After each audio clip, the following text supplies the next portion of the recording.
Então vamos lá, vamos começar agora a ler Neemias. Para quem não sabe a história de Neemias, ele era copeiro do rei Artaxerxes, rei da Pérsia. Ele fazia parte das pessoas que tinham sido levadas pelos babilônicos. Para quem não sabe, a Babilônia caiu, a Pérsia dominou a Babilônia. Então o que acontece? Ele se tornou ali copeiro do rei. E o rei, ele era muito próximo do rei. E o rei viu que ele estava triste, angustiado, porque Neemias era um homem de oração. Então ele jejuou e orou muito, porque ele queria ajudar a reconstruir os muros de Jerusalém. Só que não tinha como, ele trabalhava para o rei, não tinha como ele ir até lá, e ele orou e jejuou muito. E é aí que mostra mais uma vez o poder que tem a oração, o jejum. E o rei percebeu que ele estava triste. E o que o rei falou? O rei falou para ele assim: então você pode voltar para reconstruir os muros de Jerusalém. E além de dar autorização para ele voltar, ele ainda ajudou com os materiais e toda a infraestrutura, tá bom? Claro, tudo isso é porque Deus estava sobre Neemias. Mas por que Deus estava sobre Neemias? Porque ele era um homem de jejum e oração. Tá bom? Vamos começar então. Essa história é bem legal também. Vamos então agora aprender de fato a história de Neemias. Capítulo 1. Palavras de Neemias, filho de Acalias. No mês de Quisleu, no 20º ano, enquanto eu estava na cidade de Sutã, Anani, um dos meus irmãos, veio de Judá com alguns outros homens, e eu lhes perguntei acerca dos judeus que restaram, os sobreviventes do cativeiro, e também sobre Jerusalém. E eles me responderam: aqueles que sobreviveram ao cativeiro e estão lá na província passam por grande sofrimento e humilhação. O muro de Jerusalém foi derrubado e suas portas foram destruídas pelo fogo. Quando ouvi essas palavras, sentei-me, chorei, passei dias lamentando-me, jejuando e orando aos deuses dos céus. Então eu disse: Senhor, Deus dos céus, Deus grande e temível, fiel, aliança e misericordioso com os que te amam, obedecem aos teus mandamentos, que teus ouvidos estejam atentos aos teus olhos, estejam abertos e a oração que teu servo está fazendo diante de ti. Dia e noite em favor dos teus servos, o povo de Israel. Confessa os pecados que nós, os israelitas, temos cometido contra ti. Sim, o meu povo, temos pecado, agimos de forma corrupta e vergonhosa contra ti. Não temos obedecido os mandamentos, os decretos e as leis que deste ao teu servo Moisés. Lembra-te agora do que disseste a Moisés, teu servo: se vocês forem infiéis, eu os espalharei entre as nações, mas se voltarem para mim e obedecerem os meus mandamentos, e os puserem em prática, mesmo que vocês sejam espalhados pelos lugares mais distantes debaixo do céu, de lá eu os reunirei e os trarei para o lugar que escolhi para restabelecer o meu nome. Estes são os teus servos, o teu povo, tu o resgataste com teu poder, seu grande poder, o teu braço forte. Senhor, que os teus ouvidos estejam atentos à oração deste teu servo, à oração dos seus servos, que tenham prazer em temer o teu nome. Faze o que hoje este teu servo seja bem-sucedido, concedendo-lhe a benevolência deste homem. Nessa época, eu era o copeiro do rei. Como ele tá narrando em primeira pessoa, subentende-se que foi ele que escreveu o próprio livro dele, por isso que leva o nome dele, tá bom, gente? Capítulo 2. Neemias em Jerusalém. No mês de Nissan, do 20º ano do rei Artaxerxes, na hora de servi-lo vinho, levei ao rei. Nunca antes eu tinha estado triste na presença dele. Por isso o rei me perguntou: por que o seu rosto parece tão triste se você não está doente? Essa tristeza só pode ser do coração. Olha como que o rei estava prestando atenção no serviçal, hein? Isso é Deus fazendo o rei pôr os olhos nele. Com muito medo eu disse ao rei que o rei vivia para sempre. Como não estaria triste o meu rosto se a cidade em que estão sepultados os meus pais está em ruínas e suas portas foram destruídas pelo fogo? O rei me disse: o que você gostaria de pedir? Então orei a Deus dos céus e respondi ao rei: se for do agrado do rei e se o seu servo puder contar com a sua benevolência, que ele me deixe ir à cidade onde meus pais estão enterrados, em Judá, para que eu possa reconstruí-la. Então o rei, estando presente, a rainha, sentada ao seu lado, perguntou-me: quanto tempo levará a viagem? Quando você voltará? Marquei um prazo com o rei e ele concordou que eu fosse. A seguir, acrescentei: se for do agrado do rei, eu poderia levar cartas do rei aos governadores de de Trans-Eufrade para que me deixem passar até chegar a Judá, e também uma carta para Asaf, guarda da floresta do rei, para que ele me forneça madeira para as portas da cidade que fica junto ao templo, para que os muros da cidade e para a residência que eu irei ocupar? Visto que a bondosa mão de Deus estava sobre mim, o rei atendeu os meus pedidos. Com isso, fui aos governadores de Trans-Eufrades e lhes entreguei as cartas do rei. Acompanhou-me uma escolta de oficiais do exército e os cavaleiros que o rei enviou comigo. Gente, Deus é tão perfeito que ele não ia chegar lá. Ele ia chegar lá com uma escolta, entendeu? Deus, quando quer te fazer chegar num lugar, meu amor, você não chega, você chega chegando. Você chega empoderado, entendeu?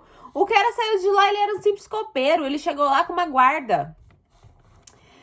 Sambalate, o Horonita e Tobias, o oficial amonita, ficaram muito irritados quando viram que havia grande interesse no bem dos israelitas. A inspeção dos muros de Jerusalém. Claro, né? Aqui, conforme falando dos Sambalate aqui e de Tobias, sempre vai ter uma pedra no seu pé, no seu caminho. Sempre vai ter uma pedra no seu sapato. A vida inteira é assim, gente. Nunca vai ser tudo perfeito. Nunca vai ser tudo as mil maravilhas. Sempre vai ter alguma coisa ali pra atrapalhar, né? A inspeção dos muros de Jerusalém. Cheguei a Jerusalém depois de 3 dias de permanência ali. Saí de noite com alguns dos meus amigos, e eu não havia contado a ninguém o que o meu Deus havia posto em meu coração que eu fizesse por Jerusalém. Não levava nenhum outro animal além daquele em que eu estava montado. De noite, saí pela porta do vale na direção da fonte do dragão e da porta do esterco, examinando o muro de Jerusalém, que havia sido derrubado, e suas portas, que haviam sido destruídas pelo fogo. Fui até a porta da fonte do tanque do rei, mas ali não havia espaço para o meu animal passar. Por isso, subi o vale ainda de noite, examinando o muro. Finalmente voltei e tornei a entrar pela porta do vale. Os oficiais não sabiam aonde eu tinha ido ou o que eu estava fazendo, pois até então eu não tinha dito nada aos judeus, os sacerdotes, os nobres, os oficiais e os outros que iriam realizar a obra. Então eles disse: vejam a situação terrível que estamos. Jerusalém está em ruínas e suas portas foram destruídas pelo fogo. Venham, vamos reconstruir os muros de Jerusalém para que não fiquemos mais nessa situação humilhante. Também lhes contei como Deus tinha sido bondoso comigo e o que o rei tinha me dito. Eles responderam: sim, vamos começar a reconstrução, e encheram de coragem para a realização deste novo projeto.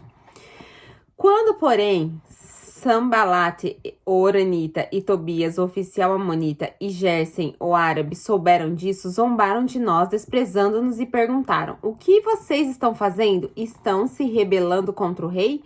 Eu lhes respondi: o Deus dos céus fará que sejamos bem-sucedidos. Nós, os seus servos, começamos a reconstrução, mas não quis lhe dizer a respeito. Vocês não têm parte nem direito legal sobre Jerusalém, e em sua história não há nada de memorável que favoreça vocês. A distribuição do trabalho. O sumo sacerdote Eliasiabe e seus colegas sacerdotes começaram seu trabalho e reconstruíram as portas das ovelhas. Eles a consagraram e colocaram as portas no lugar. Depois construíram um muro até a torre de Sem, que consagraram, e até a torre de Ananel. Os homens de Jericó construíram o trecho seguinte. Ezacur, filho de Irim, construiu logo adiante. A porta do peixe foi reconstruída pelos filhos de Ressená. Eles puseram os batentes e colocaram as portas os ferrolhos, as trancas no lugar. Meremote, filho de Urias, neto de Acós, fez os reparos do trecho seguinte.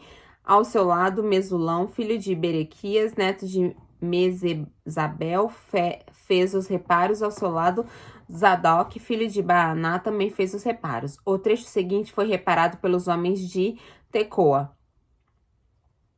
Mas os nobres dessa cidade não quiseram se juntar ao serviço, rejeitando a orientação de seus supervisores. A porta de Gessaná foi consertada por Joiada, filho de Passeia, e por Mesulão, filho de Bezodias. Eles puseram os batentes e colocaram as portas, os ferrolhos e as trancas no lugar. No trecho seguinte, os reparos foram feitos por Melatias de Gibeon e Jadon de Meronote. homens de Gibeon e de Mispá, localidades que estavam sob a autoridade do governador da província de Trans-Eufrates. Uziel, filho de Ararias, um dos ourives, fez os reparos dos trechos seguintes, e Ananias, um dos perfumistas, fez os reparos do seu lado. Eles reconstruíram Jerusalém até o muro largo. Refaías, filho de Ur, governador de metade do distrito de Jerusalém, fez os reparos do trecho seguinte. Gente, deixa eu só colocar uma marquinha aqui. Ao seu lado, Gedaías, filho de Arumate, fez os reparos em frente da sua casa. Atos, filhos do Esabenias, fez os reparos ao seu lado. Malaquias, filho de Arim, Assub, filho de Paete, Moabe, repararam outro trecho e a Torre dos Fornos. Salum, filho de Olanês, governador de outra metade do distrito de Jerusalém, fez os reparos de outro trecho seguinte com a ajuda de suas filhas. A porta do vale foi reparada por Anum e pelos moradores de Zoana. Eles a reconstruíram e colocaram as portas, os ferrolhos, as trancas no lugar. Também repararam 450 metros de muro até a porta do esterco. A porta do esterco foi reparada por Malquias, filho de Recabe, governador do distrito de Bet-Haquerem. Ele o reconstruiu e colocou as portas, os ferrolhos, as trancas no lugar. A parte de fonte foi reparada por Salum, filho de Col-Rosé, governador do distrito de Mispá. Ele a reconstruiu, cobriu-a, colocou as portas, os ferrolhos e as trancas no lugar. Também fez os reparos do muro do tanque de Siloé, junto ao jardim do rei, até os degraus que descem da cidade de Davi. Além dele, Neemias, filho de Azibuque, governador do meio distrito de Bet-Zur, fez os reparos até em frente aos túmulos de Davi, até o açude artificial e até a casa dos soldados. Depois dele, os reparos foram feitos pelos levitas, que estavam sob a responsabilidade de Reum, filho de Bani. Junto a ele, Asabias, governador de metade do distrito de Keilita, fez os reparos em seu distrito. Depois dele, os reparos foram feitos pelos seus compatriotas que estavam sob a responsabilidade de Benui, filho de Henadad, governador da metade do distrito de Keila.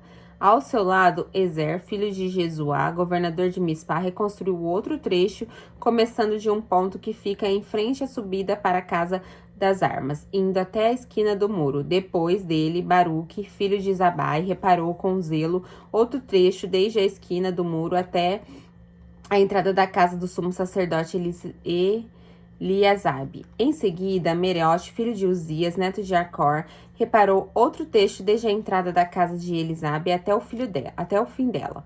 Os demais reparos foram feitos pelos sacerdotes das redondezas. Depois, Benjamim, Assub, fizeram os reparos em frente à sua casa, e ao lado delas, Azarias, filho de Maceias, filho de Ananias, fez os reparos ao lado de sua casa. Depois dele, Benui, filho de Enadad, reparou outro trecho desde a casa de Azarias até a esquina do muro. E Palau, filho de Uzai, trabalhou em frente da esquina do muro da torre, que sai do palácio superior perto do pátio da guarda. Junto a ele, Pedaías, filho de Parós, e os servos do templo que viviam na colina de Ofel, fizeram os reparos até em frente à porta das águas. Na direção leste da torre que ali sobressaía, depois dele, os homens de Tecoa repararam outro trecho desde a grande torre até o muro de Ofel. Acima da porta dos cavalos, os sacerdotes fizeram os reparos, cada um em frente à sua própria casa. Depois deles, Odoque, filho de Imer, fez os reparos em frente à sua casa. Ao seu lado, Semaías, filho de Secanias e guarda da porta oriental, fez os reparos. Depois, Ananias, filho de Selamias, Amum, filho de Zalef, fez os reparos a outro trecho. Ao seu lado, Mesulão, filho de Berequias, fez os reparos em frente da sua moradia.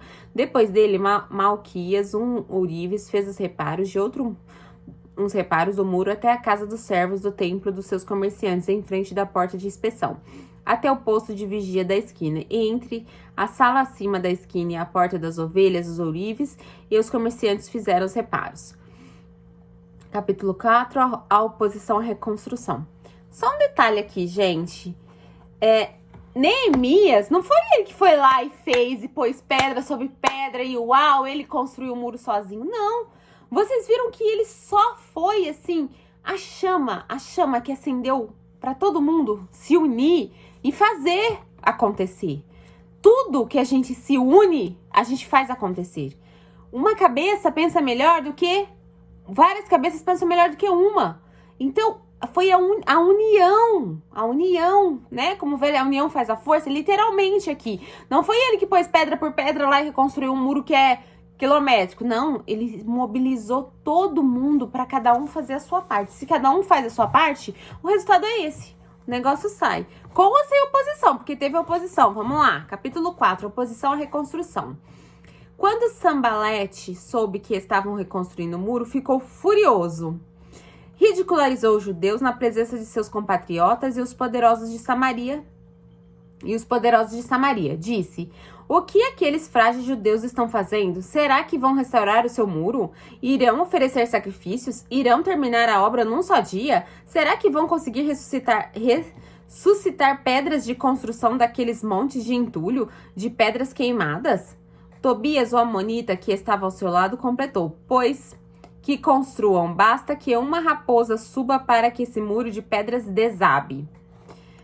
Ouve-nos, ó Deus, pois estamos sendo desprezados. Faze cair sobre eles a zombaria, e eles sejam levados prisioneiros como despojo para outra terra. Não perdoes os seus pecados, nem apegues as suas maldades, pois provocaram a tua ira diante dos construtores. Nesse meio tempo, fomos reconstruindo o muro até que em toda a sua extensão chegamos à metade da sua altura, pois o povo estava totalmente dedicado ao trabalho.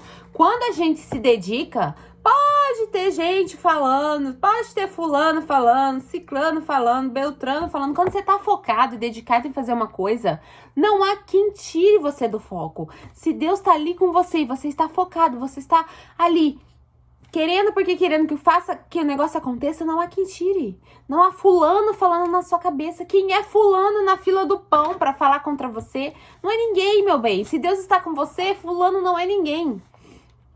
Quando, porém, Sambalat, Tobias, os árabes, os amonitas, os homens de Asdob souberam que os reparos dos muros de Jerusalém tinham avançado e que as brechas estavam sendo fechadas, ficaram furiosos. Porque é isso que acontece. O seu inimigo fica furioso quando você está vencendo. Quando você está avançando, o seu inimigo fica furioso. Todos juntos planejavam atacar Jerusalém e causar confusão.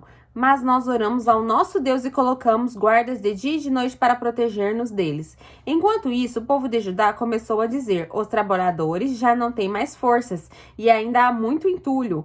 Por nós mesmos não conseguiremos reconstruir o muro. E os nossos inimigos diziam: antes que descubram qualquer coisa ou vejam, estaremos bem ali no meio deles. Vamos matá-los e acabar com o trabalho deles. Quer dizer, não era só zombaria. Eles queriam destruir, porque o inimigo vem para te destruir. O inimigo não vem só para zombar de você. O inimigo vem para te destruir. E se você não estiver firme na presença de Deus, você cai. Você cai e você cai mesmo.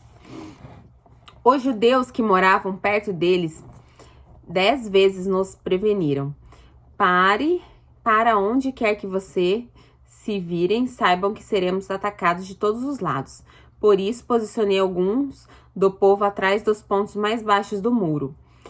Nos lugares abertos, divididos por famílias, armados de espadas, lanças e arcos.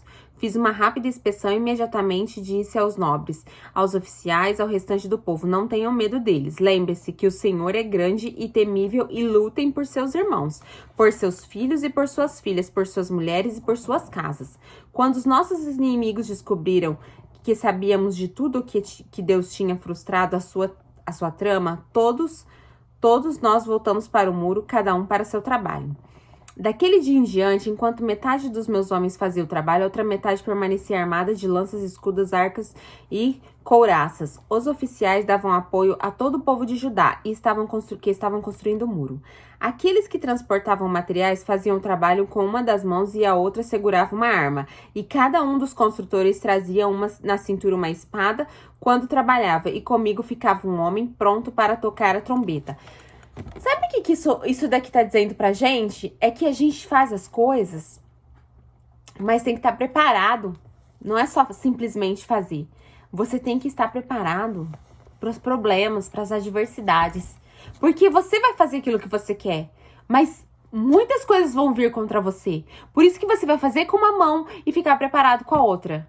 Entendeu? O que eles estavam fazendo aqui, eles estavam preparados para o que der e viesse. Eles não estavam preocupados só em fazer. Não, eles estavam preparados para as adversidades. Não para cair nas adversidades. Porque se você está tão focado em fazer uma coisa, mas você não se prepara para as adversidades que vai vir, na primeira obstáculo você cai. Se você não estiver preparado. Você já tem que estar preparado psicologicamente para as adversidades que virão.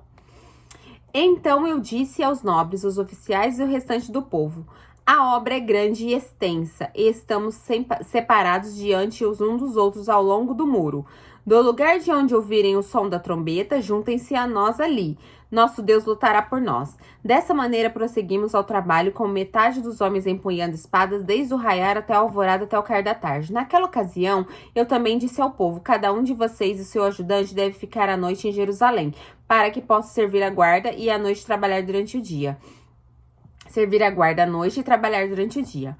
Eu e os meus irmãos, os meus homens de confiança e os guardas que estão comigo, nem tirávamos a roupa, e cada um permanecia de arma na mão.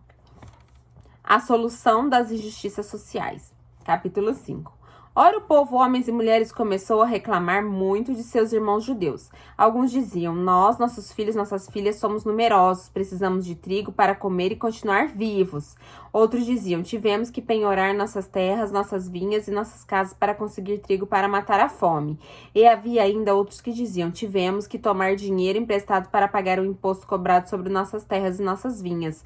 Apesar de sermos do mesmo sangue dos nossos compatriotas e de nossos filhos serem tão bons quanto os deles, ainda temos que se sujeitar aos nossos filhos e nossas filhas à escravidão. E, de fato, algumas de nossas filhas já foram entregues como escravas e não podemos fazer nada, pois as nossas terras e as nossas vinhas pertencem aos outros. Quando ouvi a reclamação e as acusações, fiquei furioso. Fiz uma avaliação de tudo que estava Fiz uma avaliação de tudo e então repreendi os nobres e oficiais, dizendo-lhes: vocês estão colocando juros nos seus compatriotas? Por isso convoquei uma grande reunião contra eles e disse: na medida do possível, nós compramos de volta nossos irmãos judeus que haviam sido vendidos aos outros povos. Agora vocês estão até vendendo seus irmãos? Assim eles terão que ser vendidos e nós de novo. Assim eles terão que ser vendidos a nós de novo. Eles ficaram em silêncio, pois não tinham resposta. Por isso prossegui: o que vocês estão fazendo não está certo. Vocês devem andar no temor do nosso Deus para evitar zombaria dos outros povos, os nossos inimigos. Eu, os meus irmãos e os meus homens de confiança também estamos emprestando dinheiro e trigo ao povo, mas vamos acabar com a cobrança de juros. Devolvam-lhes imediatamente suas terras, suas vinhas, suas oliveiras, suas casas e também os juros que cobraram deles, a 100ª parte do dinheiro do trigo, do vinho e do azeite. E eles responderam: nós devolveremos tudo o que você citou e não exigiremos nada deles. Vamos fazer o que está pedindo. Então convoquei os sacerdotes e fiz declarar sob juramento que cumpririam promessa feita. Também sacudi a dobra do meu manto, e disse: Deus, assim sacuda de sua casa e de seus bens todo aquele que não mantiver a sua promessa. Tal homem seja sacudido e esvaziado. Toda a assembleia disse: amém, e louvou ao Senhor, e o povo cumpriu o que prometeu. Eles estavam fazendo uma coisa errada, mas eles ainda tinham um pouco de medo de Deus, né? Porque cumpriram o que prometeu. Porque se eles não cumprissem, sabiam que iam perder de qualquer maneira, né? O exemplo de Neemias. Além disso, desde o 20º ano do rei Artaxerxes, quando foi nomeado governador deles na terra de Judá, até o 32º ano de seu reinado, durante 12 anos, nem eu nem meus irmãos comemos a comida destinada ao governador. Mas os governantes anteriores, aqueles que me precederam, puseram um peso sobre o povo e tomavam dele 480 gramas de prata, além da comida e vinho, até seus auxiliares oprimiam o povo. Mas, por temer a Deus, não agi desta maneira. Ao contrário, eu mesmo me dediquei ao trabalho neste muro. Todos os meus homens de confiança foram reunidos ali ao trabalho, e não compramos nenhum pedaço de terra. Além do mais, 150 homens entre judeus e o povo e seus oficiais comiam à minha mesa, como também pessoas das nações vizinhas que vinham visitar-nos. Todos os dias eram preparados à minha custa um boi, 6 dos melhores ovelhas e aves. A cada 10 dias eu recebia uma grande remessa de vinhos de todo tipo. Apesar de tudo isso, jamais exigia comida destinada ao governador, pois eram demasiadas exigências que pesavam sobre o povo. Lembra-te de mim, ó Deus, levando em conta tudo o que fiz por este povo. Ele era um homem justo e um homem certo, né? E ele saiu de copeiro a governador de Judá. A tentativa de intimidação. Quando Sambalat, Tobias, Gesem, o árabe e o restante dos nossos inimigos souberam que eu havia reconstruído o muro e que não havia ficado nenhuma brecha, embora até então eu ainda não tivesse colocado as portas nos seus lugares, Sambalat e Gesem mandaram a seguinte mensagem: venha, vamos nos encontrar num dos povoados da planície de Ono. Eles, contudo, estavam tramando fazer-me mal. Por isso, enviei-lhes mensageiros com esta resposta: estou executando um grande projeto e não posso descer. Por que parar a obra para ir encontrar-se com vocês? Eles me mandaram 4 vezes a mensagem e todas as vezes lhe dei a mesma resposta. Então, na 5ª vez, Sambalat mandou-me um dos seus homens de confiança com a mesma mensagem. Ele tinha na mão uma carta aberta em que estava escrito: dizem entre as nações, e Gesem diz que é verdade, que você e os judeus estão tramando uma revolta e por isso estão reconstruindo o muro. Além disso, conforme dizem, você está na iminência de se tornar o rei deles, e até nomeou profetas para fazerem em Jerusalém a seguinte proclamação a seu respeito: há um rei em Judá. Ora, essa informação será levada ao rei, por isso vamos conversar.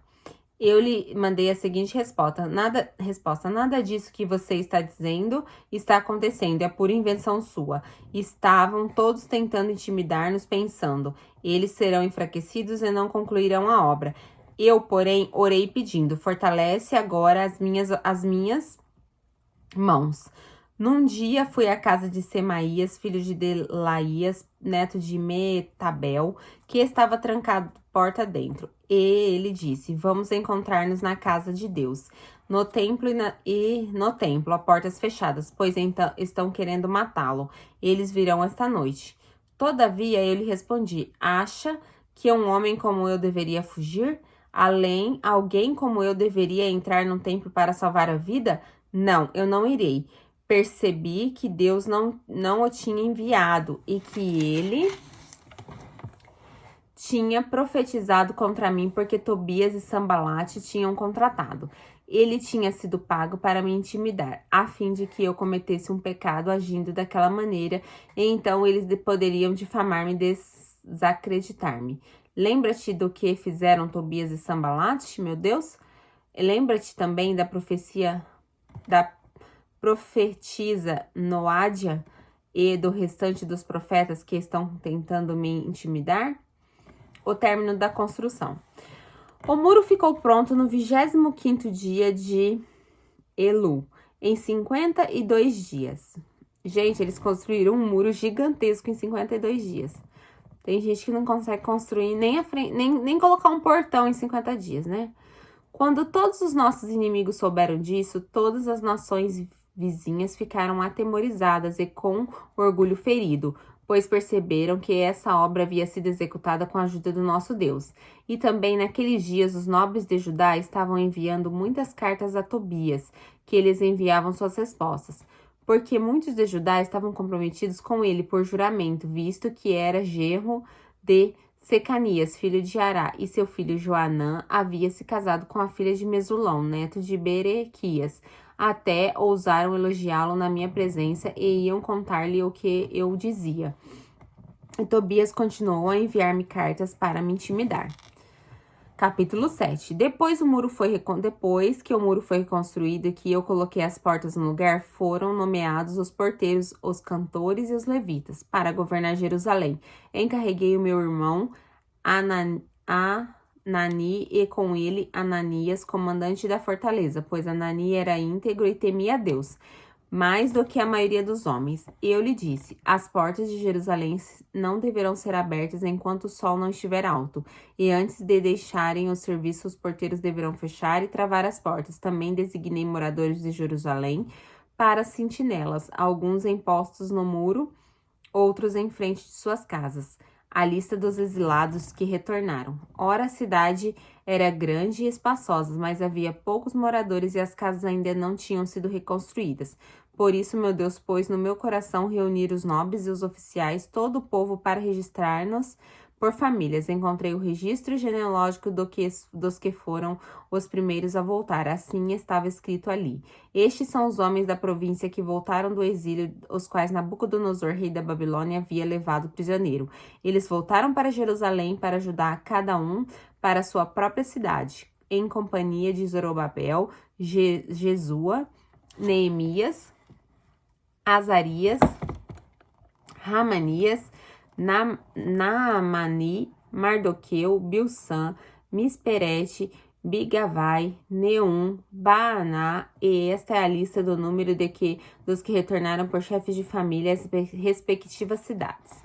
Os descendentes de Parós, 2.172, de Cefatias, 372, de Ará, 652, de Paete, Moabe, por meio da linhagem de Jesuá, Joabe, 2.818, de Elão, 1.254, de Zatu, 845, Zacai, 760, Benuí, 648, Bebai, 628, Azigade, 2.322, Adonicão, 667, Bigavai, 2067, Adim, 655, de Ater, por meio de Ezequias, 98, de Assum, 328, Bessai, 324, Harifê, 112, Gibeon, 95, das cidades de Belém e de Netofate, 188, Ananote, 128, Bet Zamavete, 42, de Kiriat Jeramim,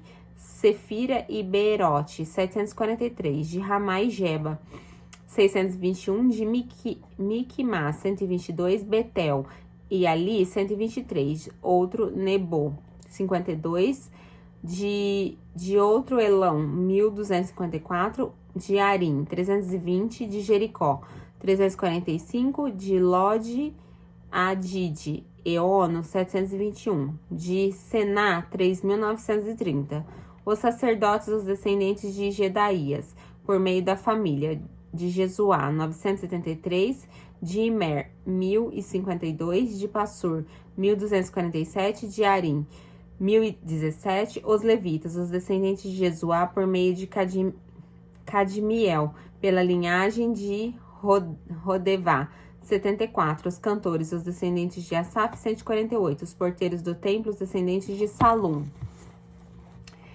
Ater, Talmon, Acube, Atia, Sobai, 128, os servidores do templo, os descendentes de Zia, Assufá, Tabaote, Querosiá, Padom, Lebana, Hagabã, Salmai, Hanã, Gidel, Gaar, Reaías, Rezim, Necoa, Gazão, Zapa, Ceia, Bezai, Meiunim, Neufuzim, Baquebuque,